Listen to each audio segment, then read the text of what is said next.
ಬಾಹ್ಯಾಕಾಶದ ಪ್ರತಿಯೊಂದು ಪ್ರಯಾಣವು ನಮ್ಮ ಸಾಮರ್ಥ್ಯದ ಪರೀಕ್ಷೆ ಮತ್ತು ಅಪಾಯಕಾರಿಯಾಗಿದೆ. ಬಾಹ್ಯಾಕಾಶಕ್ಕೆ ಮನುಷ್ಯರು ಮಾತ್ರವಲ್ಲದೆ ಪ್ರಾಣಿಗಳು ಕೂಡ ತಮ್ಮ ಪ್ರಯಾಣವನ್ನು ಬೆಳೆಸಿವೆ. ಆದರೆ ಈ ಪ್ರಯಾಣವನ್ನು ಬೆಳೆಸಿದ ಪ್ರಾಣಿಗಳಿಗೆ ಏನಾಗಿದೆ? ವಿಜ್ಞಾನಿಗಳು ಈ ಪ್ರಾಣಿಗಳಿಗೆ ಏನಾಗಿದೆ ಎಂಬುದರ ಬಗ್ಗೆ ಎಲ್ಲಿಯೂ ಕೂಡ ಮಾತನಾಡುವುದಿಲ್ಲ. ಈ ವಿಡಿಯೋದಲ್ಲಿ ಬಾಹ್ಯಾಕಾಶಕ್ಕೆ ಕಳುಹಿಸಿದ ಪ್ರಾಣಿಗಳ ಕತೆ ಏನಾಯಿತು ಎಂಬುದರ ಬಗ್ಗೆ ಸಂಪೂರ್ಣವಾದ ಮಾಹಿತಿಯನ್ನು ತಿಳಿಸಿಕೊಡಲಿದ್ದೇನೆ. ಬಾಹ್ಯಾಕಾಶಕ್ಕೆ ಕಳುಹಿಸಿದ ಮೊದಲ ಪ್ರಾಣಿ common fruit fly. Common fruit fly ಅನ್ನು ಅಮೆರಿಕನ್ V2 ರಾಕೆಟ್ನಲ್ಲಿ ಉಡಾವಣೆ ಮಾಡಲಾಯಿತು. ನಂತರ ಇದು ಭೂಮಿಗೆ ಸುರಕ್ಷಿತವಾಗಿ ಬಂದಿಳಿದಿತ್ತು. ಇದಾದ 2 ವರ್ಷಗಳ ನಂತರ ಅಲ್ಬರ್ಟ್ 2 ಎನ್ನುವ ಒಂದು ಕೋತಿಯನ್ನು ಬಾಹ್ಯಾಕಾಶಕ್ಕೆ ಕಳುಹಿಸಲಾಗುತ್ತದೆ. ಹೇಳಬೇಕೆಂದರೆ ಅಲ್ಬರ್ಟ್ 2 ಕೋತಿಯನ್ನು ಬಾಹ್ಯಾಕಾಶಕ್ಕೆ ಕಳುಹಿಸುವ ಮುಂಚೆ ಅಲ್ಬರ್ಟ್ 1 ಎನ್ನುವ ಕೋತಿಯನ್ನು ಕಳುಹಿಸಿಕೊಡಬೇಕಾಗಿತ್ತು. ಆದರೆ ಅಲ್ಬರ್ಟ್ 1 ಕೋತಿಗೆ ಸಂಬಂಧಿಸಿದ ಫ್ಲೈಟ್ ದಾಖಲೆಗಳು ಕಳೆದು ಹೋದ ಕಾರಣ ಅಲ್ಬರ್ಟ್ 2 ಕೋತಿಯನ್ನು ಕಳುಹಿಸಲಾಗಿತ್ತು. ಆದರೆ ಇದು ಬಾಹ್ಯಾಕಾಶದಿಂದ ಭೂಮಿಗೆ ಬರುವಾಗ ಪ್ಯಾರಾಚೂಟ್ ಕ್ರ್ಯಾಶ್ ಆಗಿ ಅಲ್ಬರ್ಟ್ 2 ಕೋತಿ ಸತ್ತು ಹೋಗುತ್ತದೆ. ಬಾಹ್ಯಾಕಾಶಕ್ಕೆ ಪ್ರಯಾಣ ಬೆಳೆಸಿದ ಮೂರನೇ ಪ್ರಾಣಿ ಎಂದರೆ ಅದು ಇಲಿ. ಬಾಹ್ಯಾಕಾಶಕ್ಕೆ ಪ್ರಯಾಣ ಬೆಳೆಸಿದ V2 ರಾಕೆಟ್ ಕ್ರ್ಯಾಶ್ ಆದ ಕಾರಣ ಆ ಇಲಿಯು ಕೂಡ ಸತ್ತು ಹೋಗುತ್ತದೆ.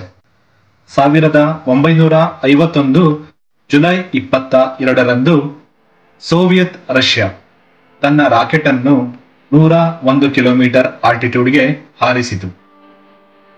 ಇದು ಸಿಗಾನ್ ಮತ್ತು ಡೆಜಿಕ್ ಎಂಬ 2 ನಾಯಿಗಳನ್ನು ಕೂಡ ಒಳಗೊಂಡಿತ್ತು. ಈ ನಾಯಿಗಳು ಏನಾದವು ಎಂಬುದನ್ನು ಸುಮಾರು 40 ವರ್ಷಗಳ ಕಾಲ ಸೋವಿಯತ್ ರಷ್ಯಾ ರಹಸ್ಯವಾಗಿ ಇಟ್ಟಿತ್ತು. 40 ವರ್ಷಗಳ ನಂತರ ಈ ನಾಯಿಗಳು ಏನಾದವು ಎಂದು ವಿಜ್ಞಾನಿಗಳು ವಿವರಿಸಿದರು. ಅವರ ಪ್ರಕಾರ ಡೆಜಿಕ್ ಎಂಬ ನಾಯಿ ಪುನಃ ಭೂಮಿಗೆ ಮರಳಿದ ನಂತರ ಕೇವಲ 1 ವಾರಗಳವರೆಗೆ ಮಾತ್ರ ಬದುಕಿತ್ತು. ಆದರೆ ಸಿಗಾನ್ ಮುಂದಿನ 10 ವರ್ಷದವರೆಗೆ ಬದುಕಿತ್ತೆಂದು ವಿಜ್ಞಾನಿಗಳು ವಿವರಿಸಿದರು. ನಮ್ಮ ಭೂಮಿಯ ಕಕ್ಷೆಗೆ ಯಶಸ್ವಿಯಾಗಿ ಹಾರಿದ ಮೊದಲ ನಾಯಿ ಎಂದರೆ ಅದು ಲೈಕಾ. ಇದು ಸಾಧಾರಣ ಬೀದಿ ನಾಯಿಯಾಗಿತ್ತು. ವಿಜ್ಞಾನಿಗಳು ಈ ನಾಯಿಯು ಭೂಮಿಗೆ ಮರಳಿ ಬರುತ್ತದೆಂದು ನಂಬಿದ್ದರು. ಆದರೆ ಈ ನಾಯಿಯು ಸುಮಾರು 7 ಗಂಟೆಗಳ ಕಾಲ ಬದುಕಿದ್ದು ತದನಂತರ ಸಾವನ್ನಪ್ಪಿತ್ತು. ಇದಕ್ಕೆ ಕಾರಣ ಅತಿಯಾದ ಉಷ್ಣ ಮತ್ತು ಬಾಹ್ಯಾಕಾಶದ ಪ್ರಯಾಣದ ವೇಳೆ ಈ ಪ್ರಾಣಿಗಾದ ಅತಿಯಾದ ಒತ್ತಡ ಎಂದು ವಿಜ್ಞಾನಿಗಳು ವಿವರಿಸಿದರು.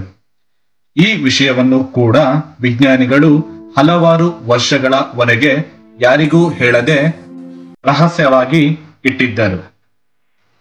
ಲೈಕಾಳ ದುರ್ಘಟನೆಯ ನಂತರ ವಿಜ್ಞಾನಿಗಳು 2 ನಾಯಿಗಳನ್ನು ಬಾಹ್ಯಾಕಾಶಕ್ಕೆ ಕಳುಹಿಸಲು ನಿರ್ಧರಿಸಿದರು. ಆ ನಾಯಿಗಳ ಹೆಸರೇ ಬೆಲ್ಕಾ ಮತ್ತು ಸ್ಟ್ರೆಲ್ಕಾ. ಈಗ ವಿಜ್ಞಾನಿಗಳು ಭೂಮಿಯಲ್ಲಿಯೇ ಈ ನಾಯಿಗಳಿಗೆ ತರಬೇತಿಯನ್ನು ನೀಡಿದರು.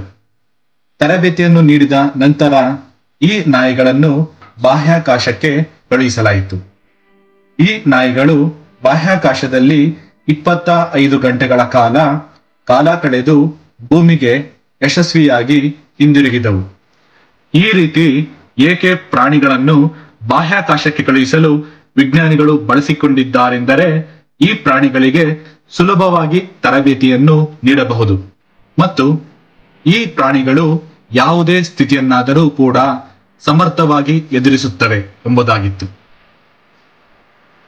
ಈ ಎಲ್ಲಾ ಪ್ರಾಣಿಗಳನ್ನು ಬಾಹ್ಯಾಕಾಶಕ್ಕೆ ಕಳುಹಿಸಿ ಪರೀಕ್ಷೆ ನಡೆಸಿದ ನಂತರ ಈಗ ಮೊದಲ ಮಾನವನನ್ನು ಕಳುಹಿಸಲು ಸಿದ್ಧರಾದರು. ಅಂತೆಯೇ ಬಾಹ್ಯಾಕಾಶಕ್ಕೆ ಹಾರಿದ ಮೊದಲ ವ್ಯಕ್ತಿ ಎಂದರೆ ಯೂರಿ ಗುಗಾರಿನ್. ಇದಾದ ನಂತರ ಬಾಹ್ಯಾಕಾಶಕ್ಕೆ ಪ್ರಾಣಿಗಳನ್ನು ಕಳುಹಿಸಿ ಪರೀಕ್ಷೆ ನಡೆಸುವುದು ಕೊನೆ ಎಂದೇ ಅಂದುಕೊಳ್ಳಲಾಗಿತ್ತು.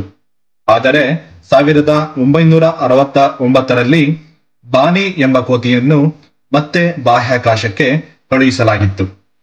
ಇದು ಬಾಹ್ಯಾಕಾಶದಲ್ಲಿ ಸುಮಾರು 1 ತಿಂಗಳ ಸುದೀರ್ಘವಾದ ಕಾಲವನ್ನು ಕಳೆಯಬೇಕಿತ್ತು. ಆದರೆ ಈ ಕೋತಿಯ ಆರೋಗ್ಯ ಅವಧಿಗೂ ಮುನ್ನವೇ ಕ್ಷೀಣಿಸಿದ್ದರಿಂದ ಆದಷ್ಟು ಬೇಗ ಭೂಮಿಗೆ ಬರಬೇಕಾಯಿತು. ಭೂಮಿಗೆ ಬಂದ 1 ದಿನದ ನಂತರ ಬಾನಿಯು ಕೂಡ ಕೊನೆ ಉಸಿರೆಳೆಯಿತು. ನಂತರ ಫೆಲಿಸೆಟ್ ಎನ್ನುವ ಬೆಕ್ಕನ್ನು ಬಾಹ್ಯಾಕಾಶಕ್ಕೆ ಕಳುಹಿಸಲಾಯಿತು.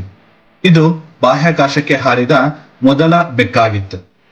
ಇದು ಬಾಹ್ಯಾಕಾಶದಲ್ಲಿ 0 ಗ್ರಾವಿಟಿಯಲ್ಲಿ ಕಾಲ ಕಳೆದು ನಂತರ ಭೂಮಿಗೆ ಹಿಂದಿರುಗಿತು.